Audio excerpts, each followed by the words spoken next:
ஒரு மனுஷன் எருசலேமிலிருந்து எரிகோவுக்கு போகையில் கள்ளர் கையில் அகப்பட்டான். அவர்கள் அவன் வஸ்திரங்களை உரித்துக் கொண்டு அவனை காயப்படுத்தி குற்றுயிராக விட்டு போனார்கள். அப்பொழுது தற்செயலாய் ஒரு ஆசாரியன் அந்த வழியே வந்து அவனை கண்டு பக்கமாய் விலகி போனான். அந்தபடியே ஒரு லேவியனும் அந்த இடத்துக்கு வந்து அவனை கண்டு பக்கமாய் விலகி போனான்.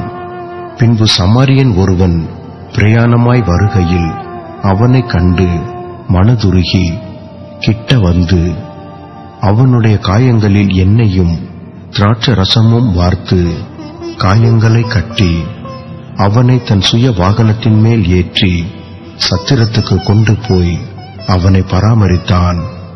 மறுநாளிலே தான் புறப்படும் போது 2 பணத்தை எடுத்து சத்திரத்தான் கையில் கொடுத்து, நீ இவனை விசாரித்துக்கொள், அதிகமாய் ஏதாகிலும் இவனுக்கு செலவழித்தால் நான் திரும்பி வரும்போது அதை உனக்கு தருவேன் என்றான்.